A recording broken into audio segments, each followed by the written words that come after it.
guys, my name is Kim with Graced with Girls, and if you're new to my channel, I'm a homeschool mom of 4 girls who range in age from 5 to 11.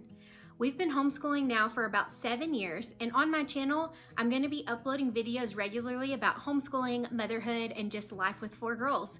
So I would love it if you would subscribe and follow along our journey with us. So if you've been homeschooling for very long, you've probably heard of a morning basket. They're pretty popular in the homeschool world, but if you don't know what they are, I'm going to share a little bit about what it is today and how we use it in our homeschooling. So this is our absolute favorite way to start off the morning. There's just something special about spending time together as a family before we get started in our individual subjects for the day.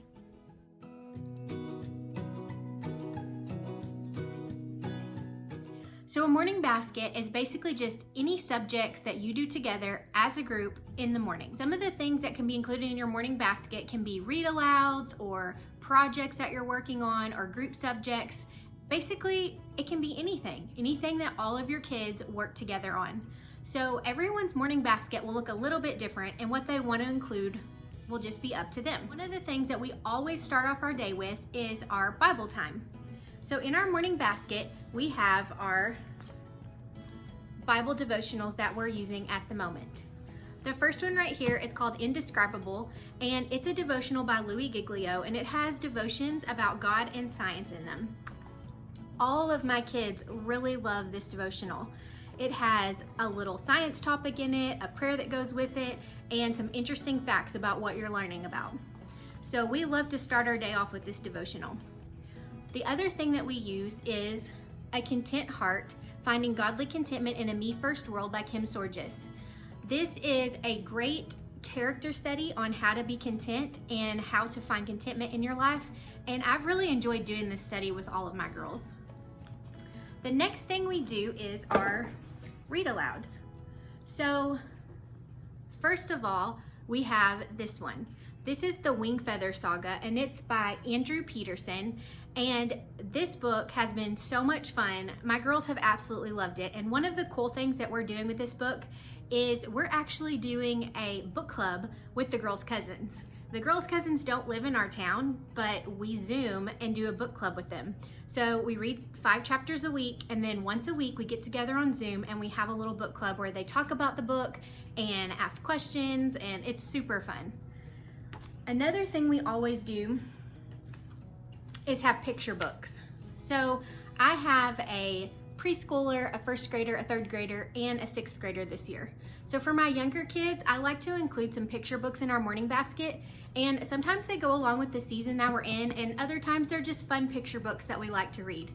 This is a good way to get my preschooler especially involved in listening to read-alouds, because the chapter books that we're reading are kind of long for her, and she doesn't always tend to stay interested for the entire time.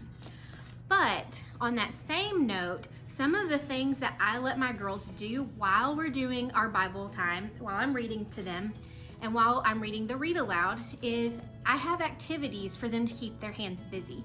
I think this is super important, especially for young kids, because sitting there for a long period of time with nothing for their hands to do usually means they're getting into something and probably not listening very well.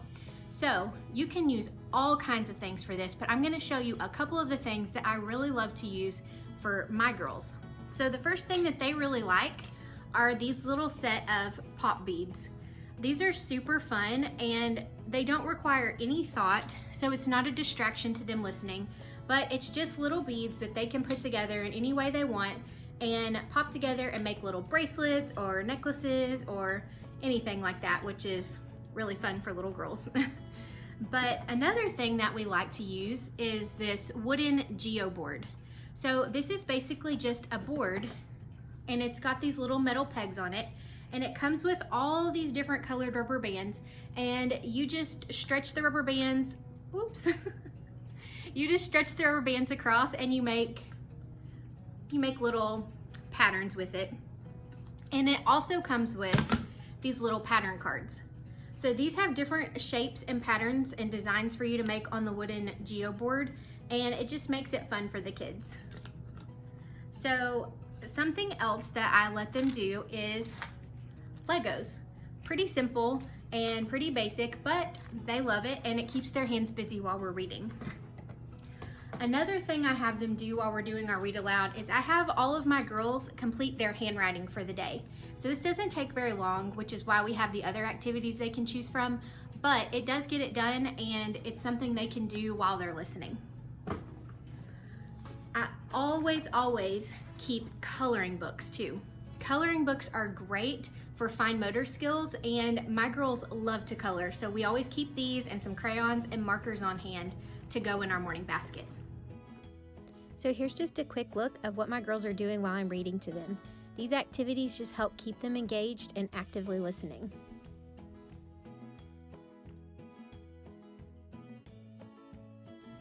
The next thing we always have is just regular spiral notebooks. What we use these for is daily dictations or just writing samples that I want them to do every day. So I may give them a dictation of a scripture or just a few sentences, or it may just be a writing topic that I want them to write a few sentences on for the day. So we use these every day to practice writing and spelling and things like that together as a group. Some of the other things we do are flashcards. So we've got our multiplication flashcards in here. We might have addition and subtraction flashcards, or just any kind of flashcards that you want your kids to work on are simple and easy to put in your morning basket, and that way you don't forget to work on these throughout the day. We also have these challenging word cards. These come from the Good and the Beautiful Level 3, and although they're for my third grader, we use these with my third grader and my sixth grader, and they do them together. They just like to do things together. It makes it more fun, and they can kind of challenge each other. And so we go through these every morning too. We do science and history as a group, and I'm gonna show you how I store those. So I've just got all of our science, everything we need in this little tote right here. And we're using the Good and the Beautiful for science and history this year.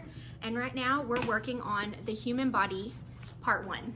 So that tote stores my teacher's manual.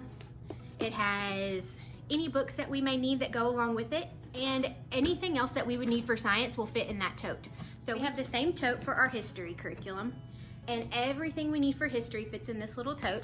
We keep these with our morning basket time because we do those subjects together as a group, and we normally do it on a loop schedule. And what that means is if we do history Monday, Wednesday, and Friday one week, then the next week history will be on Tuesday and Thursday, and then we alternate with science. So our science would be Tuesday, Thursday one week, and the next week it would be Monday, Wednesday, and Friday. So that way we make sure we get equal amounts of history and science throughout our school year. So those are all the different things that we use during our morning basket time. And if you do a morning basket with your family, please comment down below and tell us some of the things you like to use. Thank you so much for watching this video, and please like and subscribe. I'll be posting more videos about homeschooling and motherhood soon, and I would love to have you join me. Thanks for watching.